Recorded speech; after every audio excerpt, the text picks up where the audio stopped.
So this is the first of two short screencasts on goal setting.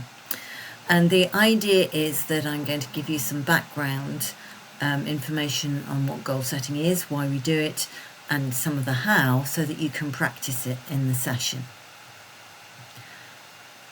So what I'm aiming for is to be able to support you, to support your service users, to create goals with them, co-create meaningful goals that are going to lead towards health-related behaviour change in your consultations. So really important for your placements coming up.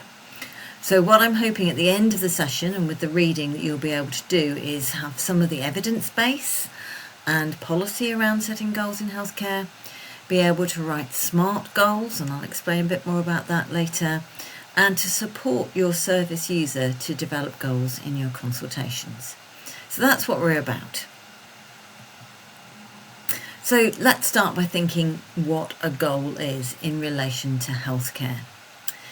It is an action that your service user is going to make, usually aiming for something you're always aiming for something with a measurable result, fits with your model and process and with your past statements or your nutritional and dietetic diagnoses. We're trying to lead to something that's measurable, and often we'll be looking at a date by which it's going to be accomplished. So we are looking at collaborative goal setting. So the caregiver, that's you, and your patient agree together on a health-related goal with a really concrete course of action. So it's moving that patient towards that aim of treatment. So you may have your overarching aim of treatment and a number of goals that will help them towards that. So your patient living with diabetes may have goals in relation to regular meals, weight management, physical activity. There may be a number of different goals, but they're all aiming towards reaching, or at least going towards, that aim of treatment. So think about the language that people use when they are making goals. Is it something that they really want to do? We've already looked at importance and confidence. Is it important to them? So what we know is that people's intention to change their behaviour often on its own doesn't result in behaviour change. So you might want to do something, but you don't. So there's this intention-behaviour gap. Having clear goals has been found to be motivational and improves the outcome. So it increases the likelihood of that behaviour change happening. It's also more important that the motivation is higher, and therefore it comes from that person making the decision for themselves and taking some ownership of it. So your importance and confidence really fit in with this, because they need to believe that achieving goal is important, and that will relate to their understanding of their medical condition and how diet or lifestyle can support that. But it also needs to be achievable. It needs to be something that they have the confidence that they can do, but it's not too easy. If something seems too easy, people are also less likely to do it. So does the patient want to make that change? Do they think it's important? And do they feel able to make that change? Have they got the confidence to do it? So we need to be mindful that we're not asking people to do something that's too much for them. We need to be thinking with our confidence. If their confidence level is 5, it's really interesting. It's not 0. It's not lower than that. So there is some confidence there. What might make that into a 6? Identifying what builds their confidence, where the confidence is at and how you might change it. So these are those scales are often used in motivational interviewing, and goal setting is also part of motivational interviewing. So we need to think a little bit about what goals might be about.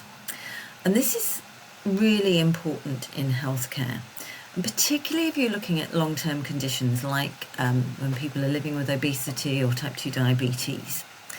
So it's really important that we consider the approach that the goal is about. We're approaching a goal, not avoiding it. So let me just explain that a little bit more. So what we're trying to encourage is people moving towards the desired outcome. So a positive change. I'm going to have a banana for my afternoon snack, and that might be replacing a piece of cake or a muffin.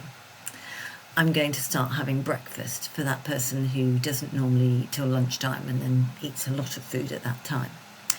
So approach goals, moving towards something, making a positive change is much better psychologically. It makes people feel much better emotionally. They're doing something positive. That's, in the flip side of that, is what we might call avoidance goals, and moving away from something that is undesired. So I'm going to stop having the cake in the afternoon, or I'm going to cut out my glass of wine every night, because those kinds of changes are more about depriving ourselves of something, taking away something we like. So it's a lot fewer positive emotions if you're just talking about avoiding.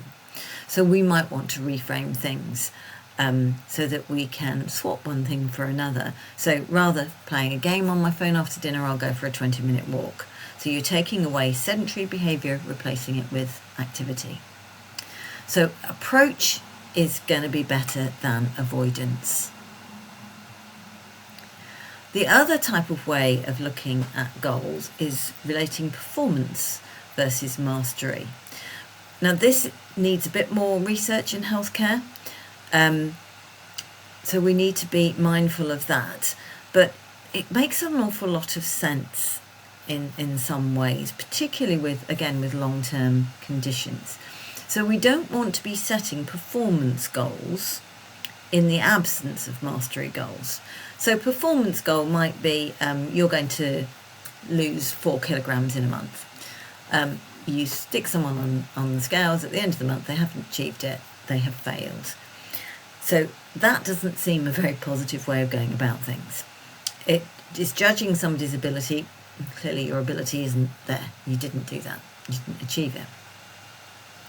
And it's really important, particularly with people who are struggling with change, that we help them to master tasks that are going to take them towards the goal or the aim of treatment, sometimes called learning goals. So it's building on their self-efficacy, their self-belief, their confidence.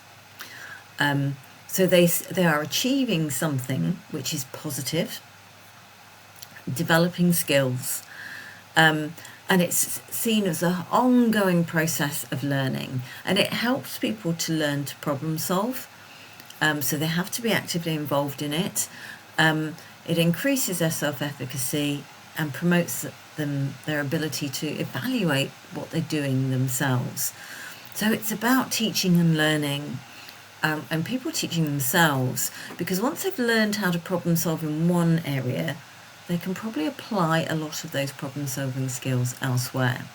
So instead of just checking performance, well, you didn't lose weight. Maybe that person hasn't lost weight, but they may have started having regular meals. They may have gained control over their eating habits. They may have increased their fruit and vegetable intake from 2 to 5.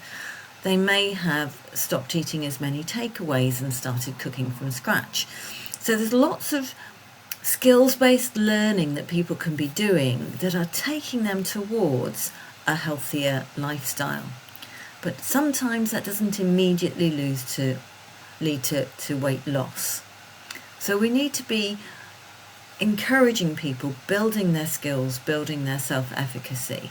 So we might have an overarching goal to lose X number of kilos, or to get their HbA1c down to X in the long term, but there may be a number of mastery goals that are going to help them towards that.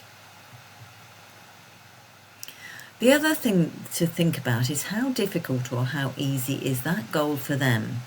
Really important that we don't project onto them how difficult or easy we think it would be. And surprisingly, or counterintuitively in a way, if a goal is challenging, if it's more difficult, that's more likely to get more positive results. So people pushing themselves that little harder, achieving more, builds their motivation, builds their self-belief.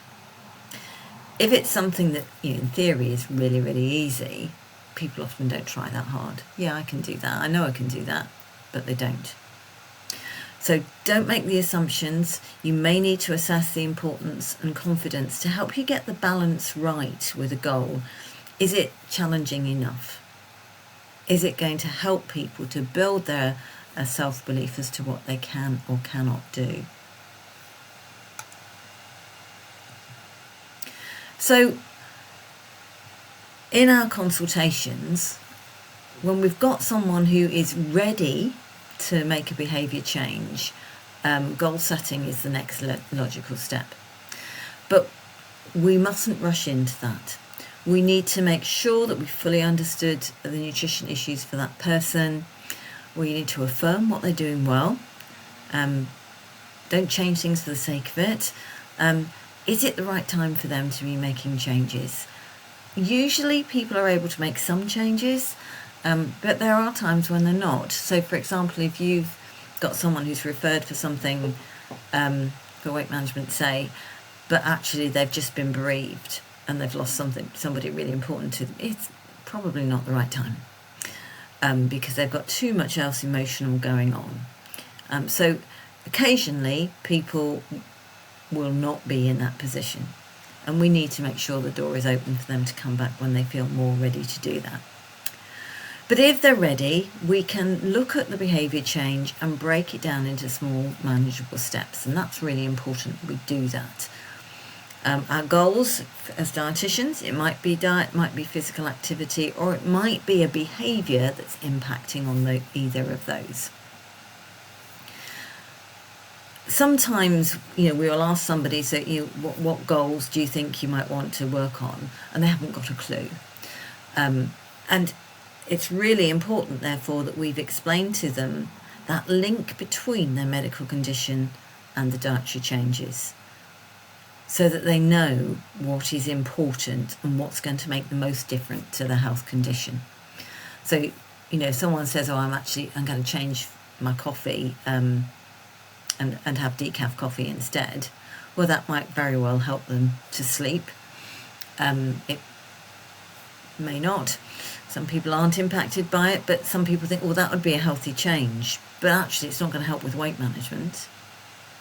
So we need to help them to make goals that are actually going to make a difference.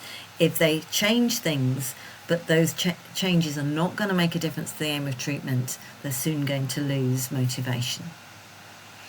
And we've got that, and the goals link with that strategy part of the model and process that we looked at recently.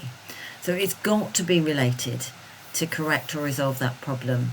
And we need to make sure that we can monitor and support them to self-monitor, which is highly motivating towards the outcome. And they're agreed. We're talking about collaborative goal setting. It's not something that we are going to tell people what to do, tell people what changes. We're not going to impose our ideas of what a good goal would be onto that person. So the second half of this, these screencast 2 is going to be a little bit more about the how.